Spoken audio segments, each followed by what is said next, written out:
자, 이제 시간이 되었으므로 시작하겠습니다. 기도하겠습니다. 하나님 아버지, 이 아침에도 저희의 마음을 성경에 집중시키게 하시고 또 하나님의 말씀에 마음을 열어주게 하시니 감사합니다. 날씨가 갑자기 비가 오고 또 바람이 불고 자, 이상 징후를 보이지만 우리에게 건강을 주시고 또 하나님에 대한 믿음을 더 부근하게 주셔서 이 2시간 동안 11개에 나타난 하나님의 놀라운 인도하심과 다스림을 배우는 귀한 시간으로 주님 축복해 주시옵소서. 예수님의 이름으로 감사기도 드리옵나이다. 아멘. 자, 여러분 잘 지내셨어요? 일주일이 금세 지나갔죠? 자, 지난주에 저희가 열왕기 상에 나타난, 특별히 열왕기 상의 내용은 솔로몬의 그 이야기였어요. 그러면 이 솔로몬은 여러분들 지난주에 이제 강의도 듣고 또 개개인이 이제 혼자서 좀 읽어보셨을 때 여러분들 나름대로 이제 이 솔로몬이 어떤 왕이었나 또 나름대로 생각을 많이 하셨을 것 같아요. 그러나 어쨌든 이 솔로몬의 그 왕으로서의 지혜와 정말 구약의 많은 부분을 다윗과 솔로몬의 내용이 참 많이 담겨 있는데 이 솔로몬이 열왕기상 이제 후반부에 오면서 참 엄청난 문제를 일으키죠. 그래서 결국 이 유다 왕국은 남북 왕조가 분열됩니다. 그래서 참 하나님께서 그렇게 큰 지혜를 허락하시니 솔로몬 왕이 참 어떠한 범죄로 인해서 이렇게 큰 문제를 야기시키는가 그걸 오늘 이제 여러분들하고 다시 한번 훑어보면서 이 강의를 시작하겠습니다. 페이지 지금 여러분들 그 프린트에 23페이지죠? 솔로몬 왕의 범죄. 자, 하나님께서 주신 그 지혜로 솔로몬은 성전을 짓고 궁전을 짓고 또 이웃 나라들과의 그 여러 가지 교역을 넓혀가면서 이 유다 나라를 엄청나게 부강한 나라로 통일 왕국으로 세워나가요. 그러나 그의 지나친 허영심, 사치 이런 것들로 결국 백성들도 어려움을 겪게 되죠. 그는 우리가 이제 11개 읽어보면은 상아와 금으로 보좌를 만들고 우리는 상아 귀걸이 하나요 목걸이 하나에도 굉장한데 말이죠. 홍 집사님 상아를 가지고 보좌를 만들었다. 납득이 가요? 엄청나죠? 금으로 방패를 200개나 만들었어요. 참 너무나 사치스러운 이 솔로몬 왕의 그 특별한 문제들. 또 두 번째 이 솔로몬은 그 하나님이 주신 지혜 때문에 주위의 열방들이 이 솔로몬에게 엄청나게 관심을 쏟고 많은 사람들이 찾아와요. 그래서 자기도 모르는 사이에 이 교만한 마음이 이제 점점 들면서 2번 보세요. 하나님께서 신명기에 왕이 되는 자는 뭘 많이 하지 말라 그랬어요. 여러 가지 병거나 군대나 이런 것을 너무 확대 조직하고 많은 군사를 이끌면 안 된다 그랬어요. 왜냐하면은 그러한 잘 정비된 그 군사 조직이 거대하다 보면 인간이 결국 누구를 믿게 돼요? 자기 힘을 믿죠. 그러니까 하나님의 명령이 이 왕이 되어서 뭘 이렇게 컨트롤 해야 되는 거예요. 그 욕심과 자기가 뭔가를 이루겠다는. 근데 여기에서 이제 그 솔로몬이 문제를 일으켜요. 엄청난 그 자기의 재산과 군비를 이렇게 재정비를 하면서 교만한 마음이 생기고 또 세 번째 솔로몬은 외교에 있어서 성공을 하기 위해서 어떤 그 정책을 쓰냐 하면은요, 그 인접해 있는 당시 근동 지역에서 최강국 중에 하나였던 애굽을 비롯하여 수많은 인근 나라들과 왕의 딸, 공주들과 결혼을 해요. 그러니까 결국 이 얘기는 뭡니까? 수많은 여인들을 거느리는 거예요. 그래서 후비가 700이고 빈장이 300이면 도대체 그 여인이 1000명이에요. 이게 상상이나 되는 얘기예요. 뭐 우리나라에도 삼천궁녀 있었죠? 삼천궁녀 있었잖아요. 백제. 자, 이런 문제로 인해서 이 이방 공주들이 이 유대 땅에 들어오면서 무엇을 데리고 옵니까? 저들이 섬기는 이방 신을 데리고 오는 거예요. 근데 이 솔로몬이 완강하게 이 나라에서는 하나님에 대한 신앙이 절대적이기 때문에 어떠한 우상도 안 된다 이러지 않아요. 그냥 다 허용해요. 그래서 이 산당을 짓고 우상을 섬기고 나중에는 솔로몬 자신도 이 우상을 숭배하는 종교적인 혼합주의에 빠지고 맙니다. 자, 여러분들 이 종교 혼합주의라는 것은 한마디로 표현하면은 한편으로는 하나님을 바라보고 기도하고 교회 가지만 또 한편으로는 뭘 섬기요? 우상을 섬기는 거예요. 그럼 오늘날 우리가 살고 있는 시대에 있어서요, 우상은 뭡니까? 우리는 뭐 돌을 만들어 놓고 비비거나 절을 하거나 그런 우상에서는 우리가 벗어나 있어요. 오늘날 우리의 우상이 참 많죠. 자녀일 수도 있고 또 자기 명예일 수도 있고 또 돈일 수도 있고 그러니까는 이렇게 하나님 외에 다른 특별한 영역에 있어서 지나친 관심과 헌신을 나타내면은 이것이 기독교에는 어떤 상황으로 빠지고 말죠? 종교 혼합주의로 빠지고 말아요. 우리가 쉽게 여기에 참 빠지기 쉽죠. 근데 이 솔로몬 왕이 이 종교 혼합주의적인 현상에 빠져서 결국 이 유대 나라가 분열되는 큰 아픔을 겪게 되는 거예요. 자, 그래서 우리가 여기서 읽어보시면 11장 지금 한번 읽어볼까요? 11장 1절에서 8절을 한번 열왕기상 11장 1절에서 8절을 여러분들이 한번 이제 읽는데 우선 홍 집사님 한번 읽어볼까요? 11장 1절에서 8절 시작. 솔로몬 왕이 바로의 딸 외에 이방의 많은 여인을 사랑하였으니 곧 모압과 암몬과 에돔과 시돈과 헷 여인이라. 여호와께서 일찍이 이 여러 백성에게 대하여 이스라엘 자손에게 말씀하시기를 너희는 그들과 서로 통혼하지 말며 그들도 너희와 서로 통혼하게 하지 말라. 그들이 반드시 너희의 마음을 돌려 그들의 신들을 따르게 하리라 하셨으나 솔로몬이 그들을 사랑하였더라. 왕은 후궁이 700명이요 첩이 300명이라. 그 여인들이 왕의 마음을 돌아서게 하였더라.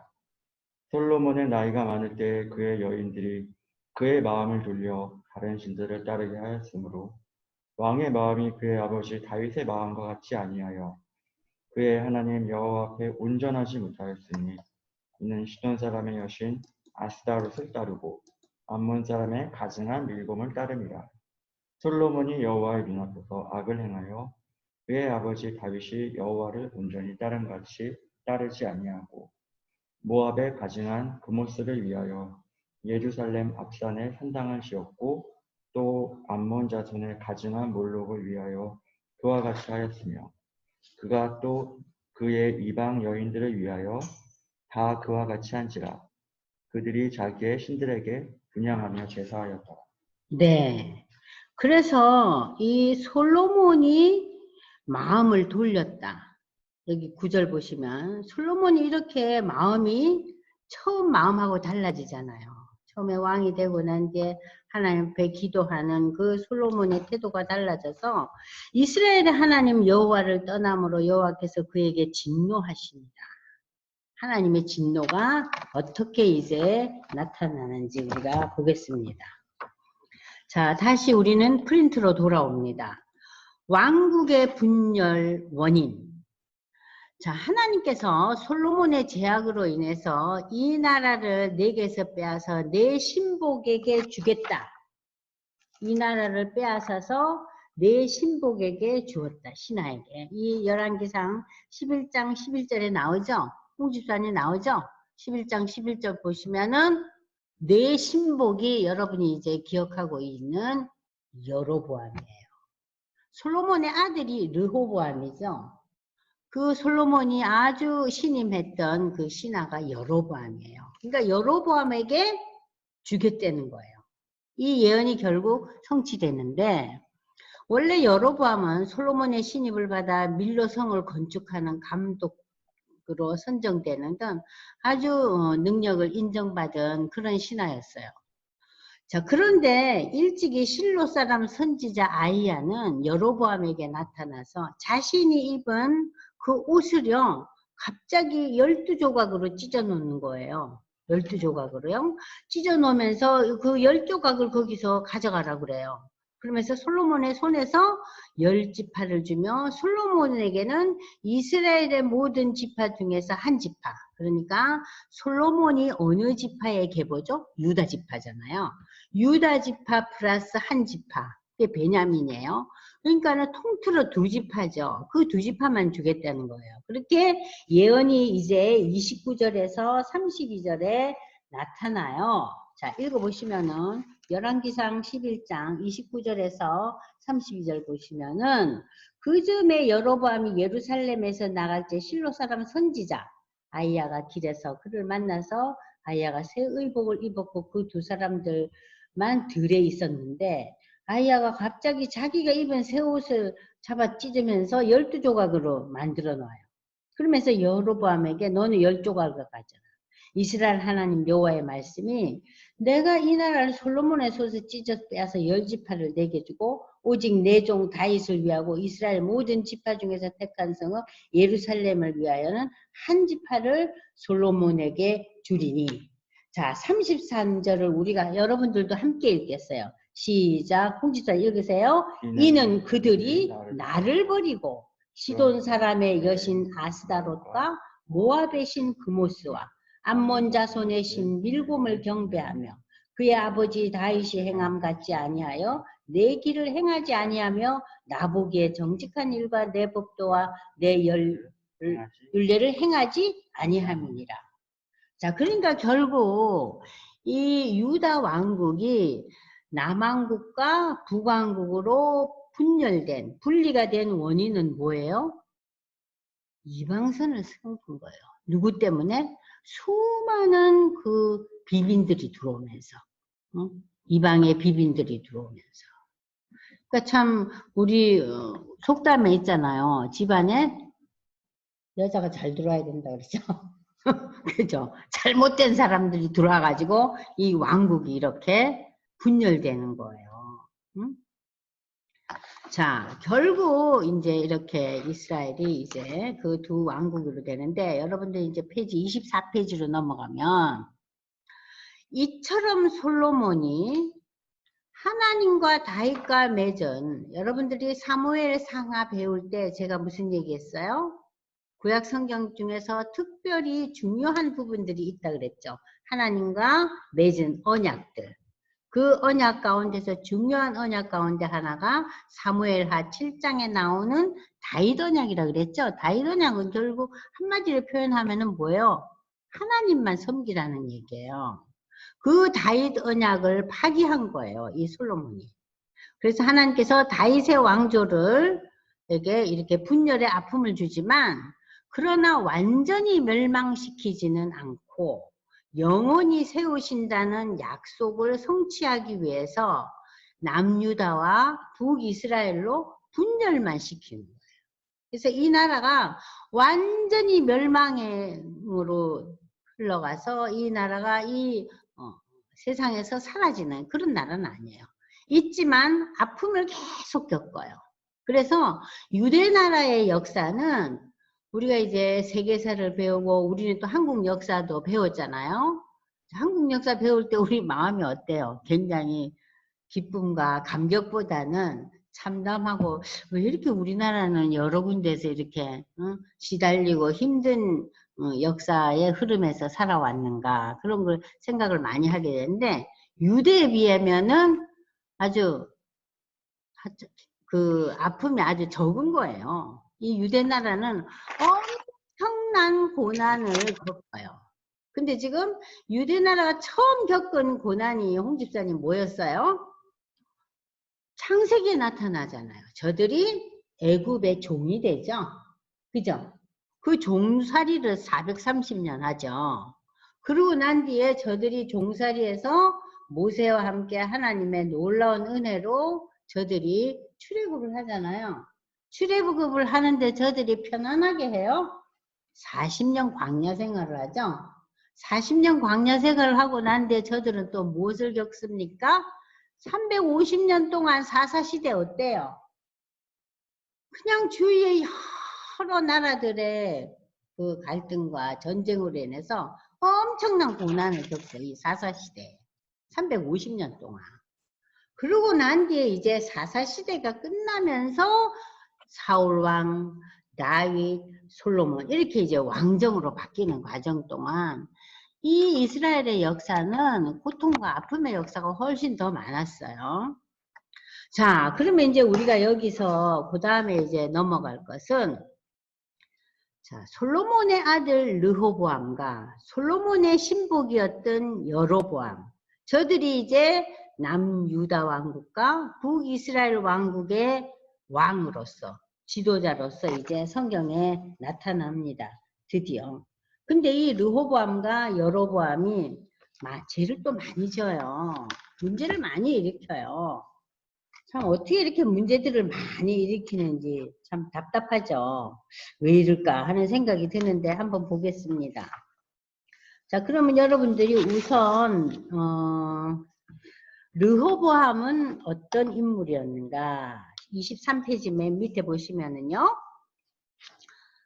자, 23페이지. 자, 르호보암 보시면은요. 신하들이 이제 솔로몬이 세상을 떠나고 솔로몬 시대 때부터 이제 그 나라를 위해서 헌신했던 그 나이 드신 분들의 그 온건한 정책을 다 무시해버리고 젊은이들의 강경한 그러한 모든 그 정책들을 르호보암이 주장했어요.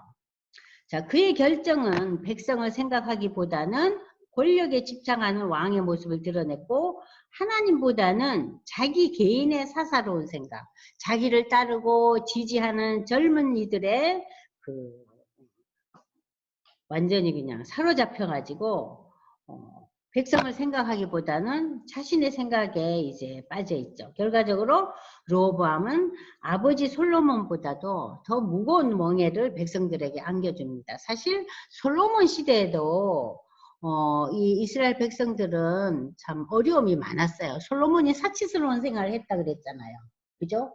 금으로 상아로 온갖 거를 다 만들고 또 그 솔로몬 시대 때 물론 아버지가 그 성전을 위해서 여러 가지를 비축해 놓고 준비를 많이 했지만 성전을 짓고 궁전을 짓고 자 그러면서 엄청난 그 국고에 국고가 많이 이제 필요하고 많이 사용을 했죠. 그런데 이 솔로몬에 대해서 이 아들 르호보암은 얼마나 악했냐면은 내 새끼 손가락이 아버지 허리보다 굵다는 표현을 해요. 그러니까 자기가 훨씬 더 힘이 넘치고 강하고 지혜롭다는 거예요. 자, 그래서 우리는 여기에서 무엇을 알 수 있냐면은 이 아들이 아버지보다도 더 많은 그 국고를 낭비하고 이제 자기 마음대로 이제 이 나라를 주무르는 거예요. 여기에서 이제 문제가 커지죠. 그래서 이 이스라엘 그 남유다 왕국은 초반기부터 이제 그 문제를 일으키기 시작하는 거죠. 자, 그래서 여러분들이 보시면은 지금 열왕기상 12장 10절에서 11절 한번 읽어볼까요? 12장 10절에서 11절 보시면 짧으니까 제가 읽어요. 이 르호보암은 함께 자라난 소년들이라 그랬어요. 이 젊은이들이 와서 이 르호보암 왕께 아뢰리되 이 백성들이 왕께 아뢰기를 왕의 부친이 우리의 멍에를 무겁게 하였으나 왕은 우리를 위하여 가볍게 하라 하였은즉 왕은 대답하기를 내 새끼 손가락이 왕이 누구예요? 르호보암이 내 새끼 손가락이 내 아버지의 허리보다 굵다는 거예요. 이게 뭐예요? 자기가 훨씬 능력이 많다는 거예요. 응? 내 아버지께서 너에게 무거운 멍에를 매게 했는데 나는 너희의 멍에를 어떻게 한다고요? 가볍게 하고 너희를 쉬게 하는 것이 아니라 더 무겁게 하겠다. 아버지가 채찍으로 징계했으면 나는 그 채찍의 끝에 뭐를 매달겠다고요? 정갈을 매달아서. 정갈이 뭐예요? 뱀 중에서도 가장 무서운 뱀 아니에요. 그 정갈을 채찍으로 너희를 징계하리라. 3일 만에 여로보암과 모든 백성이 르호보암에게 나와서 이는 왕이 명령하여 이르기를 3일 만에 내게로 다시 오라. 그러니까는 이러한 명령이 있자마자 3일 만에 모든 것을 정책을 구체적으로 적용하면서 이제 시작해 나가는 거예요. 얼마나 이 시대에 백성들이 어려웠겠어요. 자, 이러한 과정 속에서 이 백성들이 많은 어려움을 겪게 되죠. 그래서 여러분들 이제 그 다음에 24페이지를 이제 쭉 여기는 제 거하고 조금 다르네요. 자, 그 보시면은 자, 뿐만 아니라 르호보암은 이렇게 그 혹독한 정치를 선포했을 뿐만 아니라 산 위에서 또 푸른 나무 아래에서 산당과 우상과 아세라 목상을 세워나가고 백성 가운데 남색하는 자들을 인정하고 그들에 대해서 아무런 페널티를 주지 않는 거예요. 남색이 뭐예요? 요즘 쉽게 말하면 게이예요. 그러니까 이렇게 동성연애가 이렇게 예전에도 있었어요. 거기에 대해서 모든 것을 다 내버려 두는 거예요. 자, 이렇게 이 하나님을 섬기는 유다 지파에 그 다윗과 솔로몬의 후예인 르호보암이 이렇게 신앙적으로 망가진 모습을 우리에게 보여주고 있습니다. 자, 홍 집사님. 자, 그래서 우리가 이제 여기에서 보시면은 참 어떻게 이렇게 나라가 이런 상황으로까지 펼쳐지고 있는가. 21절에서 24절까지 한번 홍 집사님 읽어보실래요? 르호보암이 예루살렘에 이르러 유다 온 족속과 베냐민 지파를 모으니 택한 용사가 18만 명이라.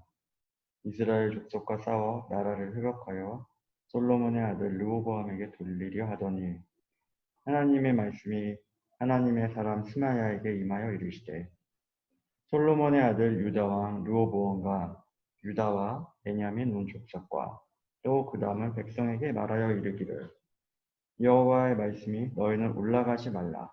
너희 형제 이스라엘 자손과 싸우지 말고 각기 집으로 돌아가라. 이 일이 나로 말미암아 난 것이라 하셨다 하라 하신지라. 그들이 여호와의 말씀을 듣고 그 말씀을 따라 돌아갔더라. 네, 지금 여기서 본론은요 24절에만 나오는 거예요. 나로 말미암아 이 북쪽과 남쪽이 갈라졌다는 거예요. 그러니까 결국은 하나님의 페널티로 남북 왕조가 분열되는 거예요.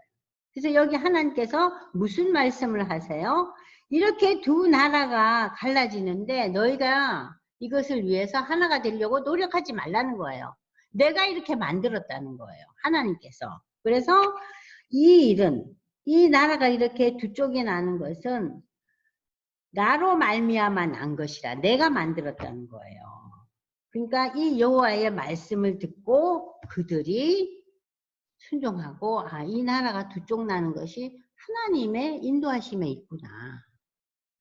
자, 그러고 난 뒤에 이제 이 한 나라가 르호보암을 따르는 솔로몬의 아들을 따르는 남유다 왕국이라면은 하나님께서 이제 열 지파를 준 이 여로보암에게는 이제 북이스라엘 왕국이 됩니다. 그래서 그 얘기가 지금 여러분들 보시면은요. 25절에서 28절을 보시면은요. 29절까지 제가 읽어볼게요. 여로보암이 에브라임 산지에서 세겜을 건축하고 거기서 살며 또 거기서 나가서 분회를 건축하여 그의 마음에 스스로 이르기를. 사실 여로보암은요. 아버지 솔로몬, 그러니까 르호보암의 그 아버지였던 솔로몬 시대 때 인정받은 신복이었잖아요. 그런데 이 여로보암을 이 아들이 싫어하는 거예요. 그래서 왕이 되고 난 뒤에 이 여로보암이 딴 데로 도망을 가 있었어요. 근데 이 여로보암이 지금 에브라임 산지에서 세겜을 건축하고 거기 살면서 자기 나름대로 이제 입지를 강화하는 거예요. 자, 그런데 이 여로보암이 만일 이 백성이 예루살렘에 있는 여호와의 성전에 제사를 드리고자 하여 올라가면 이 백성의 마음이 유다 왕 된 그들의 저 르호보암에게 돌아가서 나를 죽이고 유다의 왕 르호보암에게 돌아가리라 하고, 자, 이 여로보암은 북쪽 땅을 이제 받아가지고 이제 왕이 된 이 여로보암이, 이야, 성전이 있는 예루살렘에 우리 이 북쪽 사람들이 다 내려가면 내 입지가 흔들리니 이 일을 어쩌지? 그래서 만든 것이 그 유명한 2마리의 금송아지예요. 그래서 홍 집사님 28절, 29절, 30절 한번 읽어보세요. 시작. 이에 계획하고 그 금송아지를 놓고 우리에게 말하기를 너희가 다시는 예루살렘에 올라갈 것이 없도다. 이스라엘아, 이는 너희를 애굽 땅에서 인도하여 올린 너희의 신들이라 하고, 하나는 베델에 두고 하나는 단에 둘지라. 이 일이 때가 되었으니 이는 백성들이 단까지 가서 그 하나에게 경배해야 합니다. 네, 저들이 이제 베델과 단 지역에다가 금송아지를 각기 1마리씩을 다 이렇게 올려놓은 거예요. 그래서 그 지역에 가까운 데 가가지고 이제 이 금송아지를 섬기도록 했어요. 그래서 북왕국의 그 하나의 신적인 존재, 북왕국은 뭘 섬깁니까? 금송아지예요. 근데 이 금송아지가 어디에서 비롯된 거예요? 여기 나오죠? 금송아지가 애굽 땅에서 인도하여 낸. 자, 모세가 그 시내산에서 하나님 앞에 그 말씀을 받으러 가잖아요. 십계명을. 받으러 간 사이에 저들이 뭘 만들었죠? 금붙이를 다 녹여가지고. 금송아지 만들죠? 거기서 비롯된 거예요. 금송아지. 그래서 이 금송아지가 이제 업그레이드 돼가지고 2마리가 됐어요. 2마리 금송아지를 이제 섬기는 거예요. 이 북왕국이. 자, 그래서 책으로 다시 그 프린트로 돌아오면 이 여로보암은 금송아지 2를 만들어서 하나는 베델에 하나는 단에 두어 백성들에게 금송아지를 숭배하며 제사를 드리게 만들었어요. 또 절기를 그 남유다 왕국의 지금까지의 절기와 비슷하게 절기를 정해가지고 나름대로 그 절기를 변경하고 산당을 짓고 레위 자손이 아닌 일반 사람들이 이 제사를 드리게끔 했어요. 이런 사람이 옛날에 누가 있었죠? 사울 왕이 그랬죠? 결국 선지자 아이야를 통해 받은 말씀처럼 여로보암의 집에 하나님의 재앙이 임해서 결국 누가 죽습니까? 여로보암의 아들이 죽어요. 하나님께서는 이렇게 재앙이 올 때마다 아들을 죽이시더라고요. 또 누가 죽었죠? 다윗 시대. 우레아의 그 아내가 밧세바가 처음 처음 임신한 그 아들이 죽잖아요. 여기서도 이 아들이 죽습니다. 그래서 우리가 지금 북왕조와 남왕조의 제약을 다시 한번 여러분들 머릿속에 담기 바랍니다. 남유다 왕국은 어때요? 자, 우상숭배에 빠지는 거예요. 우상숭배. 어떤 우상숭배? 아세라 목상을 세우고 또 이렇게 성적으로도 문란한 그러한 남색하는 자들을 다 인정해주고, 북이스라엘 왕국 여로보암의 왕국은 어때요?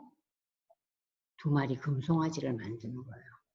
완전히 하나님께서 왕제도를 인정하고 지금 이 유다 왕국과 이스라엘 왕국은 하나님과 점점 더 멀어지는 엄청난 제약의 길에 들어서게 되는 거예요. 그러면 지금 저들이 섬기는 이 우상들이 과연 어떤 우상이었는가? 그 다음 보세요. 남국 왕국들이 섬긴 우상들은 결국은 가나안 토착민들이 섬긴 우상이에요. 여러분들 저들이 자 광야에 40년을 지나고 젖과 꿀이 흐르는 가나안 땅을 들어갈 때 하나님께서 어떤 말씀을 주셨어요?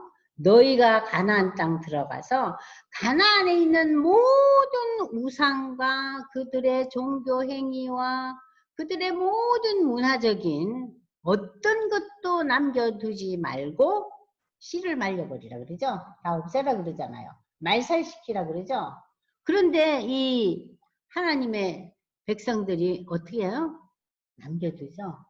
너무나 아까운 거예요.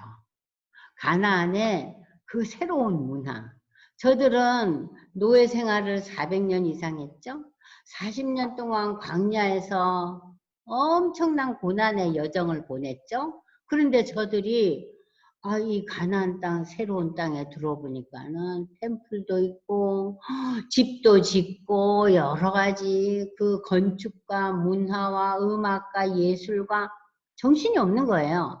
그래서 저들은 그 종교적인 현상과 문화적인 모든 것들을 일부는 많이 이제 없애기도 하고 전쟁해서 승리하기도 하지만 부분 나름대로 의미가 있다, 근사하다 싶은 거 많이 남겨놓잖아요. 남겨놓죠?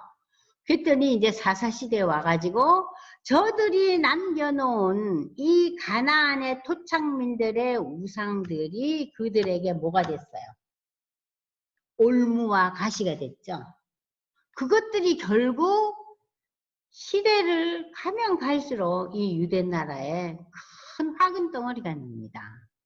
이 가나안의 신들이 계속해서 이 유다 백성들을 지고 흔드는 거예요.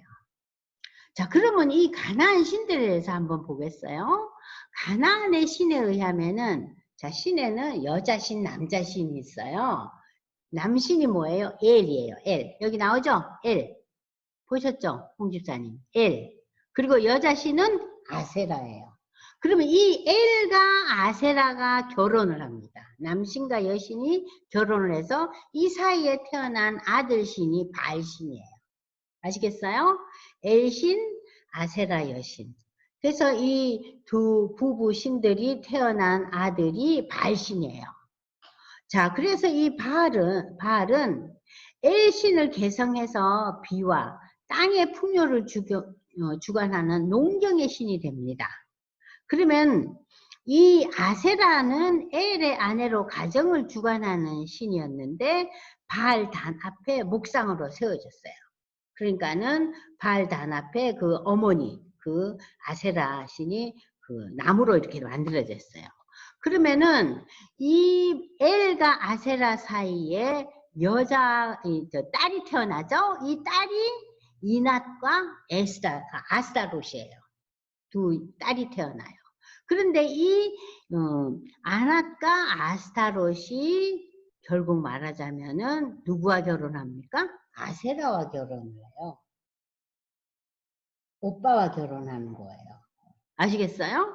그런데 이 아낫 여신은 성을 주관하는 여신으로서 그에게 바쳐지는 남성을 그 당시에는 미동이라고 했어요. 자, 그러면 이 아스타롯은 또 하나의 딸이었는데 아스타롯은 다산과 케라그의 신으로 그 옆에 이웃, 그 유대나라 옆에 있던 시돈 사람들로부터 숭배를 받았다고 그래요. 그래서 시돈 사람이 원래 섬기던 그 가정한 그 신의 그 아스타롯이라고 말을 하는데 이 모든 우상들의 특징은 어떻게 집약이 됩니까? 호색과 탐심이에요. 저들은 성적으로 문란했어요. 저들은 그냥 물질적으로 너무나 욕심이 가득했죠. 탐욕으로 가득한 거예요. 결국 우상이 추구하는 길은 뭐예요? 성적인 문란과 물욕이에요. 오늘날 우리 주위에도 지금 뭐 기독교를 빙자한 여러 그 종교 집단이 많이 등장하고 있잖아요. 뭐 신천지라든지 통일교라든지 그들의 그 내막을 파고 보면은 다 성적으로 문란하고 물질에 대한 욕심이 극에 달해 있어요. 그러니까 이것이 그 우상의 특징이에요. 우상의 특징이에요. 성적인 문란과 물욕이요. 자, 그래서 여러분들이 이제 바알이 나오고 아세라가 나오고 아스타롯이 나오면 머릿속에 딱 들어오는데, 야, 가나안에 남자와 여자 신이 결혼해가지고 바알신이 탄생하고, 야, 그 밑에 지금 이제 또 아스타롯이 태어나고, 이것들이 모두 다 성적인 문란과 물욕을 일으키는 우상들이구나. 이해되셨어요, 홍 집사님? 네? 그러니까 이러한 세속적인 문화가 유대 나라에 팽배해지는 거예요. 팽배해지는 거예요. 자, 일단 이제 여기까지 하고 우리는 이제 여기 다시 이제 어디로 돌아가냐면요.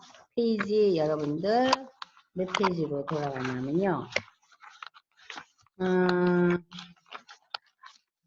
페이지 22페이지로 돌아갑니다.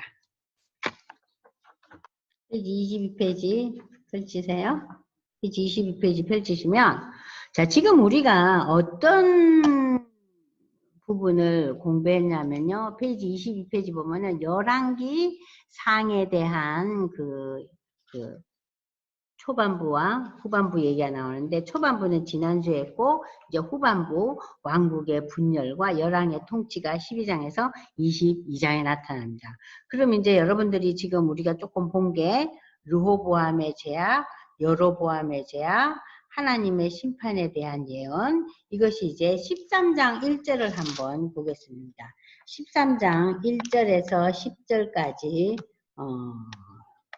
홍 집사님 한번 읽어보겠습니다. 자, 저들의 이 죄악에 대해서 하나님께서 어떻게 이제 준비하고 계신지 13장 1절에서 10절. 보라, 그때 하나님의 사람이 여호와의 말씀으로 말미암아 유다에서부터 베델에 이르니 마침 여로보암이 제단 곁에 서서 분향하는지라. 하나님의 사람이 제단을 향하여 여호와의 말씀으로 외쳐 이르되, 제단아 제단아, 여호와께서 이와 같이 말씀하시기를, 다윗의 집에 요시야라 이름하는 아들을 낳으리니 그가 내 위에 분향하는 산당 제사장을 내 위에서 제물로 바칠 것이요 또 사람의 뼈를 내 위에서 사르리라 하셨느니라 하고, 그날에 그가 징조를 들어 이르되, 이는 여호와께서 말씀하신 징조라. 제단이 갈라지며 그 위에 있는 재가 쏟아지리라 하매, 여로보암 왕이 하나님의 사람이 베델에 있는 제단을 향하여 외쳐 말함을 들을 때에 제단에서 손을 펴며 그를 잡으라 하더라. 그를 향하여 편 손이 말라 다시 거두지 못하며, 하나님의 사람이 여호와의 말씀으로 보인 징조대로 제단이 갈라지며 재가 제단에서 쏟아진지라. 왕이 하나님의 사람에게 말하여 이르되, 청하건대 너는 나를 위하여 내 하나님 여호와께 은혜를 구하여 내 손이 다시 성하게 기도하라. 하나님의 사람이 여호와께 은혜를 구하니 왕의 손이 다시 성하도록 전과 같이 되니라.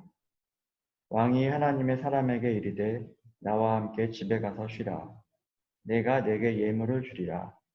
하나님의 사람이 왕께 대답하되, 왕께서 왕의 집 절반을 내게 준다 할지라도 나는 왕과 함께 들어가지도 아니하고 이곳에서는 떡도 먹지 아니하고 물도 마시지 아니하리니, 이는 곧 여호와의 말씀이 내게 명령하여 이르시기를, 떡도 먹지 말며 물도 마시지 말고 왔던 길로 되돌아가지 말라 하셨음이니이다 하고, 이에 다른 길로 가고 자기가 베델에 오던 길로 되돌아가지도 아니하니라. 자, 여기 13장은요, 우리가 보기에는 별 아무런 뭐가 그렇게 중요한 이슈가 되는가 하고 생각하기 쉬워요. 자, 여기에서 하나님의 사람이라는 것은 이 시대에 선지자들을 얘기해요. 선지자들. 선지자에게 하나님께서 직접 이제 말씀을 주시잖아요. 여기에서 우리가 주목해야 될 것은 2절에 나오는 다윗의 집에 요시야라 이름하는 아들이 올 거다 이거예요. 요시야. 여러분들 요시야 왕을 기억하세요? 이 요시야 왕은 남유다 왕국의 실질적으로는 거의 마지막 왕이라고 할 수 있어요. 이 요시야 왕이 그 남유다 왕국의 이 시대 요시야가 왕이 됐을 때는 이제 이 북왕국 이스라엘은 멸망하고 없었어요. 그러면 이 요시야 왕 시대에 이제 다시 한번 신앙으로 거듭나고 신앙의 그 종교 개혁을 일으키는 왕이에요. 그래서 이 요시야가 새롭게 이 나라를 일으키려고 노력했던 왕이거든요. 이 요시야 왕이 그래서 산당에 있는 모든 것들을 다 불태우고 새롭게 이제 종교 개혁을 일으키는 왕이에요. 이 요시야 왕이. 그러나 이 요시야 왕이 전쟁에서 죽습니다. 전쟁에서 죽고 요시야 왕의 아들과 손자에 이르러서 이제 4명의 왕과 손자가 이르는 이른바 저들을 통해서 이 남유다 왕국이 멸망해요. 그것이 유명한 그 바벨론 그 느부갓네살 왕에 의해서 멸망하는 사건이 일어나요. 그러니까 유다 왕국은 멸망하기 직전에 누구를 일으킵니까? 하나님이 요시야 왕을 일으켜서 신앙의 회복과 종교의 계획을 일으키는 커다란 무브먼트를 일으켜줘요. 그것을 이제 온 국민에게 이제 드러내요. 그럼에도 불구하고 이 나라는 그동안 누적되어 왔던 그 여러 가지 그 종교적인 그 불신앙과 우상숭배 때문에 결국 하나님께서 멸망시키지만 이 요시야 왕 시대 때 이 남유다 왕국은 멸망하기 이전에 그 굉장히 그 신앙의 그 새로운 그 개혁을 일으키는 그런 부분을 지금 여기서 예언하고 있는 거예요. 그러니까는 몇백 년 이후의 얘기죠. 말하자면. 여러분들 지금 우리가 보고 있는 이 지금 스토리는요. 자, 다시 한번 보시면은요.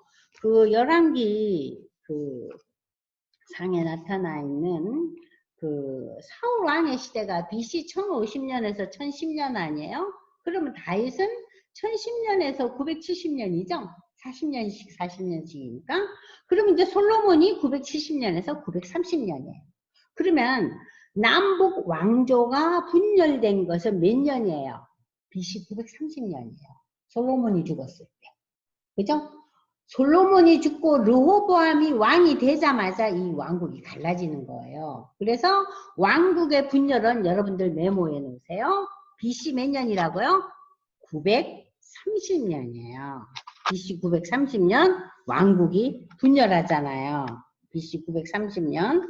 930년에 이렇게 분열을 하는데 자, 북왕국과 남왕국이 BC 930년에 분열하는데 BC 722년에 북이스라엘 왕국이 멸망해요. 722년에. 그리고 BC 586년에 남유다 왕국이 멸망해요. 그러면 북왕조는 몇 년 정도 지속됩니까? 약 200년이죠? 그죠? BC 930년에서 BC 722년이니까 약 한 210년 정도겠죠? 그리고 남유다는 930년에서 BC 586년이니까 약 350년 지속돼요. 그리고 이제 멸망하는데 이 BC 586년 남유다 왕국이 하나님이 지정한 이 유다 왕국이 멸망하기 직전에 하나님이 세우신 왕이 하나 탄생하는데 그이가 바로 요시야 왕이에요. 그래서 이 요시야 왕이 산당의 제사와 모든 이방 신들을 섬기는 것들을 다 불태워요. 그걸 이제 여러분들이 이제 열왕기 하에 가서 배워요. 그리고 역대 하에 가서 또 나와요. 요시야 왕에 대해서 아주 자세하게 나올 때 배울 텐데 지금 여기서 예언을 하고 있어요. 하나님의 사람 선지자를 통해서. 그러한 예언은 무엇을 의미하냐면요.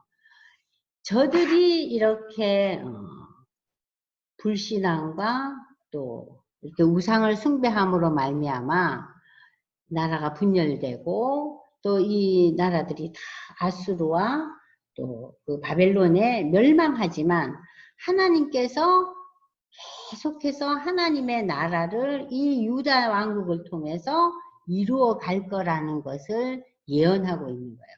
그 예언의 한 국면으로 지금 어떤 인물이 지금 등장하고 있습니까? 어느 왕이 온다고요? 요시야라는 왕이 올 거라는 거예요. 아셨죠?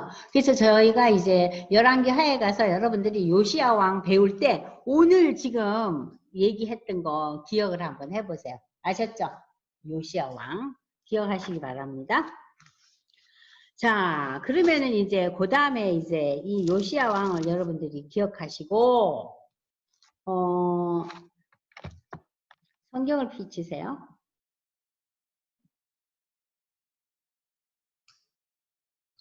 자, 13장 33절 34절을 보면요. 이 여로보암 왕이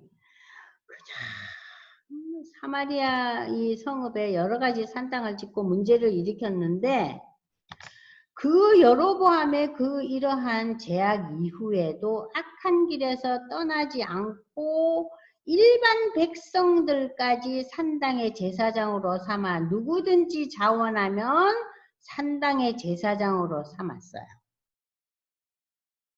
그 일이 여로보암 집의 죄가 되어 그 집이 땅 위에서 끊어져 멸망하게 되니라.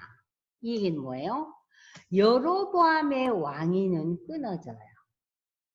남유다 왕국의 르호보암의 왕위는요. 비록 문제를 일으키고 하나님께 불순종하지만 이 남유다 왕국의 왕위는 지속돼요. 그런데 북이스라엘 왕국은 왕위가 끊어져요. 새로운 왕조가 계속 탄생해요.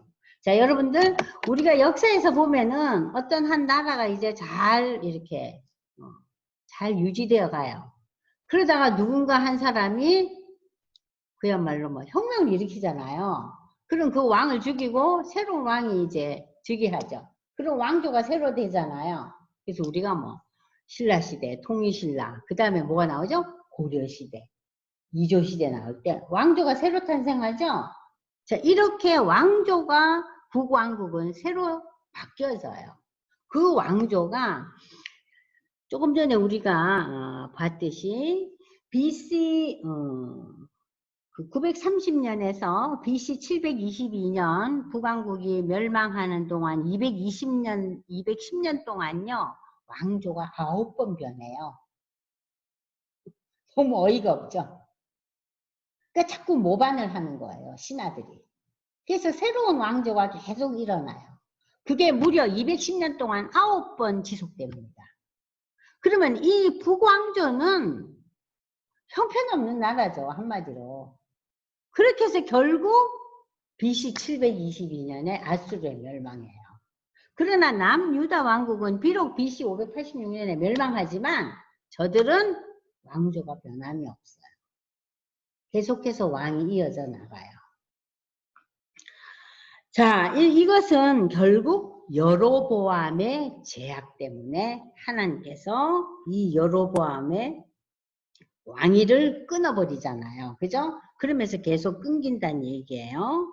자, 그 다음에 이제 여러분들 다시 22페이지 보겠습니다. 자, 여기 보시면서 여러분들이 지금 이제 어떤 내용을 우리가 한번 보려 하면요.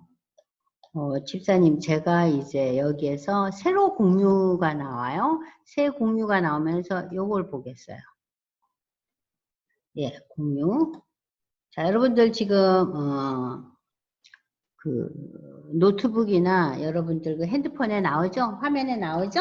화면에 뜨면 남유다와 북이스라엘 왕국의 연대표가 나오죠? 그럼 이게 초기 시대예요. 초기 시대에 지금 르호보암과 여로보암이 나왔잖아요. 그죠? 그리고 이제 르호보암의 뒤를 이어서 그 아들 아비암, 그리고 아비암의 뒤를 이어서 아들 아사, 아들 여호사박, 요람, 아시, 이게 아들이 계속해서 이제 이 남유다 왕국은 이어져 갑니다. 그런데 자 보십시오. 북이스라엘 왕국은 어때요? 여로보암 1세가 금송아지 둘을 만들어서 단과 베델에 두어서 어떤 백성들도 그 제사장이 되고 싶어서 손을 들면 다 시켜줬다 그랬죠. 그죠? 자, 그러면서 이제 이 여로보암 1세 이후에 나답이 왕이 돼요, 아들이. 그러나 나답은 2년 만에, 여기 보세요. 2년 만에 신하 바사의 모함으로 그 나답이 죽어요. 자, 죽고 난 뒤에 새로운 왕조가 이제 일어나죠? 바하사가 일으킨 새로운 왕조죠? 그죠? 그럼 바하사는 이제 엘라라는 이제 아들을 낳아요. 그러나, 자, 이 엘라도 2년밖에 왕위에 있지 못하고, 시므리의 모반으로 또 살해당합니다. 또 새로운 왕조가 일어났죠? 그죠? 여러분들이 지금 새로운 왕조가 일어나는 데 대해서 별표를 한번 해보세요. 그러면 여로보암 1세가 새로운 왕조였죠? 그죠? 거기에 빨간 글씨를, 빨간 걸 한번 이제 여기 여러분들이 요 표가 없으니까 여로보암을 써가지고 지금 한번 새로운 왕조예요. 그 다음에 누구예요? 바사죠? 바사가 새로운 왕조죠? 그죠? 그럼 여러분 어디다가 이제 이 표시를 하냐면 아까 우리가 제가 얘기했던 뭐예요? 전체적인 거, 그 내용을 이야기했던 그 페이지 있잖아요. 22페이지 보시면은요. 자, 여로보암이 첫 번째 그 왕조였죠. 북이스라엘 왕국에. 그 다음에 이제 여로보암의 뒤를 이어서 누가 이제 이스라엘 왕이 나답이라지만 이 사람은 여로보암의 아들이었어요. 그 다음에 이제 바사가 일어나죠. 바사가 새 왕조죠. 거기다 빨간 표시를 해놓는 거예요. 그 다음에 이스라엘 왕 엘라는 이제 바사의 아들이에요. 그 다음에 시므리가 반란을 일으켜서 이제 왕조를 일으키잖아요. 그런데 이 시므리는요, 즉위 7일 만에 오므리에게 왕위를 뺏겨요. 오므리에게 뺏깁니다. 자, 이 오므리 왕조 때 이제 중요한 일이 일어나게 됩니다. 그리고 이제 오므리의 그 아들이 여러분이 잘 아시는 북왕국의 가장 최대의 문제를 일으킨 왕 아합 왕이에요. 아시겠어요? 그럼 지금 우리가 왕조가 지금 몇 사람이 일어났어요? 여로보암, 바사, 시므리, 오므리 네 왕조가 일어났죠. 이 이후에도 왕조가 계속 일으켜서 북이스라엘 왕국은 왕조가 몇 개 일어난다고요? 9개. 9 왕조가 일어나요. 그러니까 굉장히 복잡해요. 이 210년 동안에 그 북왕조의 그 형편이. 자, 그러면은 여러분들이 이제 여로보암, 나답, 바사, 엘라, 시므리, 오므리 이렇게 여러 왕조가 납니다. 그러면은 그 뭐 성경에 읽어보시면 저들에 대한 것은 조금씩 이제 읽어보시면 되는데 여기에서 처음 여러분들이 읽어보실 본문은요. 자, 15장 25절에서 32절을 여러분들이 한번 읽어보세요. 열왕기상 15장. 자, 15장 펴셨어요? 15장 25절에서 32절. 시작. 유다의 아사왕 둘째 해에 여로보암의 아들 나답이 이스라엘 왕이 되어 2년 동안 이스라엘을 다스리니라.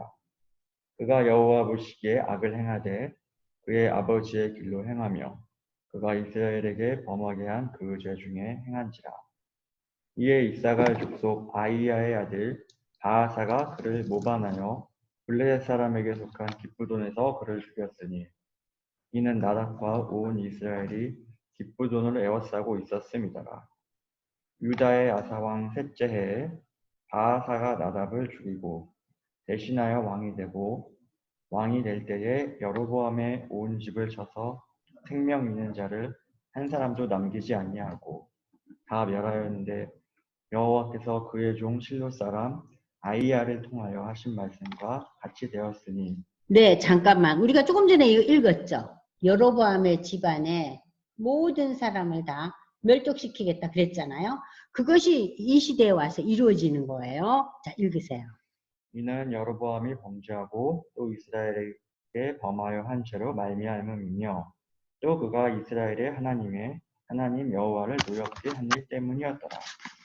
나답의 남은 사적과 행한 모든 일은 이스라엘 왕 역대 지략에 기록되지 아니하였으며 아사와 이스라엘의 바하사 왕 사이에 일생 동안 전쟁이 있습니다. 네, 자, 아사는 남유다 왕국의 왕이죠. 여기 이렇게 그 왕 도표 보세요. 여러분들 보시면 르호보암, 아비암, 아사. 그러면 지금 르호보암 시대, 아비암 시대, 아사 시대. 아사는 41년 동안 왕을 했어요. 이 아사 시대 때는 나름대로 남유다 왕국이 아주 평안하고 나름대로 이 정치를 잘했던 것 같아요.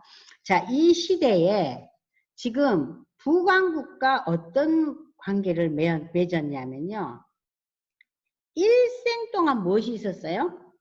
전쟁이 있었다. 그런데 여러분이 지금 성경 읽어보시면 아시겠지만 르호보암 시대, 아비암 시대, 아사 시대 이 유다 남유다 왕국의 세 왕들의 시대가 지금 몇 년이 계속됩니까? 지금 거의 60년이 넘잖아요. 르호보암 17년, 아비암 3년, 아사가 41년. 그러면은 60년이 넘는 이 시대에 남북 왕조가 서로 항상 대치하고 전쟁이 있었어요. 그냥 으르릉 거리는 거예요. 지금 우리 남북한처럼 계속 으르릉거리고 전쟁이 계속 있었어요. 그러니까는 이들이 참 힘든 세월을 보낸 거예요. 이 초기 남북 왕조가 나눠지고 난 뒤에 이 60년이 굉장히 갈등이 많았고 두 왕조 사이에 아주 그냥 맨날 전쟁이 일어났어요. 그런데 이제 그것이 조금 좀 평화의 관계를 유지한 것이 여호사압과 아합 시대였어요.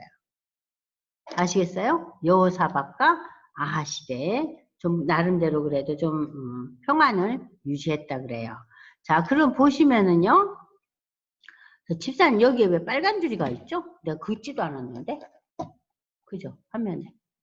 그 좀 펴주세요. 왜 그래요? 네네네. 내가 칠하지도 않았는데 그게 되네요. 자, 그러면 여러분들이 보시면은 자, 초창기 남북 왕조가 계속해서 이렇게 전쟁이 있었다. 문제가 많았다는 얘기예요. 자, 그러면 여러분들이 지금 이제 이 도표를 보시면은 자, 북왕조로 지금 보시면은요. 여로보암, 나다, 바사, 엘라, 시므리 시대 때 우리가 지금 여러 그 하나님의 선지자가 나타나죠. 그 하나님의 선지자가 이 왕조에서 나타난 그 선지자 이름이 아히야였잖아요. 그죠? 하나님의 사람이 아히야 선지자가 나타나고 그리고 이제 그 오므리와 아합과 아합 시대 때는 그 우리가 잘 알고 있는 엘리야가 등장합니다. 그리고 그 다음에는 이제 엘리사가 등장해요. 그걸 볼 때 참 북왕조는 문제가 많았던 정말 하나님과 너무 거리를 둔 정말 이것이 하나님의 택한 백성이었나 할 정도로 저들이 완전히 우상숭배에 빠지고 하나님과 전혀 관계가 없는 그러한 양상을 보였는데 하나님께서 이 나라에 특별한 선지자들, 예언자를 보내주셨어요. 그래서 처음 성경을 읽으면은 엘리야와 엘리사가 참 구약의 그 한 부분을 참 많이 차지하고 있거든요. 근데 이들이 다 어느 왕국의 선지자였어요? 북왕국의 선지자였어요. 남유다 왕국이 아니라 북왕국의 선지자였어요. 그것은 무엇을 시사합니까? 이렇게 말 안 듣는, 이렇게 하나님과 거리가 멀리 떨어지게 되는 이 북왕조를 위해서 하나님께서 끊임없이 선지자를 보내신 거예요. 능력 있는 선지자를 보내주셨어요. 그래서 엘리야와 엘리사가 가서 엄청난 역사를 일으키고 기적을 일으키잖아요. 그를 통해서 하나님께 돌아오라고. 그럼에도 불구하고 저들이 돌아오기보다는 어때요? 또다시 돌아가요. 어디로? 우상숭배로 돌아갑니다. 참 너무나 아픈 얘기들이 여기 많이 나타나죠? 자, 그래서 그 다음에 이제 우리는 이 북왕조에서 여러분들 요 도표에 보시면 여로보암, 나다, 바사, 엘라, 시므리, 오므리 이렇게 나오지 않아요? 여기에서 중요한 본문이 나오는 것이 16장 21절에서 28절을 보세요. 16장 21절에서 21절에서 28절. 자, 오므리는 시므리를 그 7일 동안 그 왕이었던 시므리를 죽이고 새롭게 또 왕이 된 이 오므리. 이들 모든 왕들의 특징은 뭐냐면은 하나님 앞에서 악했어요. 다 악한 왕들이었어요. 근데 그들이 이제 그 악한 왕들 중에서 여기 지금 오므리가 한 일이 중요한 일을 여러분에게 좀 안내를 하려고 이 본문을 읽으려고 그래요. 자, 그럼 홍 집사님이 21절부터 28절까지 한번 읽어보세요. 시작. 그때 이스라엘 백성이 둘로 나뉘어 그 절반은 비나세 아들 기브니를 따라 그를 왕으로 삼으려 하고 그 절반은 오므리를 따랐더니 오므리를 따른 백성이 비나세 아들 기브니를 따른 백성을 이긴지라. 기브니가 죽음에 오므리가 왕이 되니라. 유다의 아사 왕 제31년에 오므리가 이스라엘의 왕이 되어 12년 동안 왕위에 있으며 디르사에서 6년 동안 다스리니라. 그가 은 2달란트로 세멜에게서 사마리아 산을 사고 그 산 위에 성읍을 건축하고 그 건축한 성읍 이름을 그 산 주인이었던 세멜의 이름을 따라 사마리아라 일컬었더라. 오므리가 여호와 보시기에 악을 행하되 그 전에 모든 사람보다 더욱 악하게 행하여 느밧의 아들 여로보암의 모든 길로 행하며 그가 이스라엘에게 죄를 범하게 한 그 죄 중에 행하여 그들의 헛된 것들로 이스라엘의 하나님 여호와를 노하시게 하였더라. 오므리가 행한 그 남은 사적과 그가 부린 권세는 이스라엘 왕 역대 지략에 기록되지 아니하였느냐.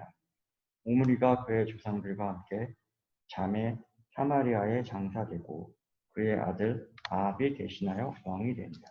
자, 북왕조에서 처음 초대 왕이었던 여로보암, 우상을 섬기고 특별히 2마리 그 금송아지를 만들었던 이 여로보암, 그 여로보암의 뒤를 이어서 이제 가장 악한 왕 중에 하나가 아합이었어요. 아합. 그러면 이 아합의 아버지 오므리가 새로운 왕조를 일으키면서 한 일이 여기 나와요. 사마리아 성을 구축합니다. 자, 북왕국의 수도가 사마리아잖아요. 그죠? 북왕국의 수도가. 그래서 이제 여기 이 사마리아 성읍을 건축하고 구체적으로 이제 여기가 성읍을 건축했다는 것은 그만큼 이제 나라가 수도를 이제 제대로 건축하고 그 나라의 그 위상을 좀 세운 모습이죠. 그래서 여기 여러분들이 기억할 거 사마리아 성. 사마리아 성이 누구 시대 때? 이스라엘 왕 오므리가 모반을 일으키고 그 사마리아의 그 산을 사고 그 땅을 사서 성읍을 건축해요. 그래갖고 북왕국의 그 위상을 이제 세워놓는 요 장면이에요. 그리고 이제 그 오므리의 아들인 아합이 명실공히 그 북왕국의 왕으로서 오랫동안 다스리죠. 22년 다스립니다. 북왕국에서 가장 악한 왕으로서 그 시돈 여인 이세벨과 결혼해가지고 이 북왕국이 더욱더 우상을 섬기는 나라가 되는 것이 이제 여러분들이 잘 아시는 엘리야를 통해서 알게 되죠. 엘리야와 아합과 이세벨에 대한 얘기는 여러분들이 종종 많이 듣잖아요. 목사님들 설교를 통해서 많이 듣죠. 자, 여러분들 이제 본문으로 다시 돌아옵니다. 지금 그러면은 북왕조 이렇게 하나님과 그야말로 이방 나라 못지않은 그러한 그 우상을 섬기게 된 이 북왕국, 북이스라엘 왕국에 하나님께서는 포기하지 않으시고 하나님의 사자들, 특별한 사자들을 보내줬는데 그 첫 번째 인물이 엘리야였다는 거 여러분이 기억하시고 이제 우리가 프린트로 넘어갑니다. 그러면은 자, 프린트 여러분이 다시 펼치시고 프린트 다 갖고 계시죠? 집사님 이게 왜 공유해서 뜨면 되죠? 네. 자, 그러면 여러분들이 그 뒤에 몇 페이지로 가시냐면요. 24페이지 보세요. 24페이지. 24페이지 누구 얘기가 나옵니까? 엘리야 이야기가 여러분들 앞에 이제 나올 거예요. 그러면 이제 엘리야 얘기부터 다시 시작합니다. 자, 이 엘리야라는 인물은 우리가 목사님들의 설교를 통해서 많이 들었어요. 단편적으로 많이 들었어요. 그럼 이 엘리야에 대해서 우리가 이 아합 왕과 이세벨과 엘리야 이 세 사람을 놓고 이번에 이제 열왕기에서 이제 읽고 있는데요. 이 엘리야는 신약에 와서 우리가 여러분들이 잘 아시는 세례 요한과 엘리야가 많이 비교돼요. 그래서 이 외모적으로도 광야에서 살고 있고 털옷을 입고 있고 뭐 하여튼 이렇게 뭐 모든 것이 이제 엘리야와 세례 요한을 많이 이제 비교하고 있는데 여러분들이 지금 마태복음 3장 7절에서 12절을 한번 보겠습니다. 마태복음 3장 7절에서 12절. 자, 왜 이 엘리야, 이 아합 왕 시대 때 이 활동한 엘리야와 세례 요한이 이렇게 서로 비슷한 그 인물로 자주 회자되고 있는가? 자, 7절부터 12절을 읽어보시면은 제가 4절부터 읽겠어요. 이 요한은 사도 요한이 아니에요. 세례 요한은 낙타 털옷을 입고 허리에 가죽띠를 띠고 음식은 메뚜기와 석정을 먹었어요. 그러니까 보통 사람하고 좀 다르죠. 요즘 우리 TV 보면은 뭐 자연인들 나오잖아요. 보시죠? 네, 그런 모습이에요. 이때 예루살렘과 유대와 요단강 사방에서 다 그에게 나와 자기들의 죄를 자복하고 요단강에서 그에게 세례를 받더니 요한이 많은 바리새인과 사두개인들이 세례 베푸는 데 오는 것을 보고 이르되 그 당시에 그야말로 누리던 사람들이에요. 바리새인과 사두개인들은 많은 것을 누리던 그러니까는 좀 이렇게 학교도 많이 다니고 물질적으로도 좀 부유한 그런 사람들이 세례 베푸는 대로 나오는 걸 보고 이르되 독사의 자식들아 누가 너희를 가르쳐 임박한 진노를 피하라 하더냐. 그러므로 회개에 합당한 열매를 맺고 속으로 아브라함이 우리 조상이라고 생각하지 말라. 내가 너희에게 이르노니 하나님이 능히 이 돌들로도 아브라함이 내 자손이 되게 하시리라. 이미 도끼가 나무 뿌리에 놓였으니 좋은 열매를 맺지 않은 나무마다 찍혀 불에 던져지리라. 나는 너희로 회개하게 하기 위하여 물로 세례를 베풀거니와 내 뒤에 오시는 이는 나보다 능력이 많으시니 나는 그의 신을 들기도 감당하지 못하겠노라. 그는 성령과 불로 너희에게 세례를 베푸실 것이요 손에 키를 들고 자기의 타작마당을 정하게 하사 알곡은 모아 곳간에 들이고 쭉정이는 꺼지지 않는 불에 태우시리라. 자, 지금 이 세례 요한이 예수님 오시기 이전에 그 회개의 그 세례를 베푸는 그 장면이에요. 그러면은 이 지금 우리가 보고 있는 이 엘리야도 이 시대에 이 마치 예수님 오시기 이전에 그 세례 요한과 같은 그러한 역할을 했다는 거죠. 그래서 이 엘리야가 이 시대가 어떤 시대였어요? 아합의 시대가. 이 와이프 이사벨이 이방 여인 아니에요. 그죠? 이방의 공주님이에요. 그러면 이 여인이 와가지고 또 이방 여인들 중에 또 성격이 온화하고 얼굴이 이쁘고 그럴 수도 있지만 이 여자는 굉장히 완강하고 자신의 뜻대로 모든 것을 주장하는 아합 왕을 움직이는 그런 모습을 하고 있어서 이 이세벨에게 많이 이제 그 왕이 뭐라 그러죠? 압도당하고 있는 그런 상황이었어요. 그래서 이 시대에 이제 그 엘리야와 세례 요한을 지금 제가 일부러 비교를 하면서 여러분에게 좀 이해하라고 지금 얘기하고 있는 거예요. 자, 회개하고 돌아오라.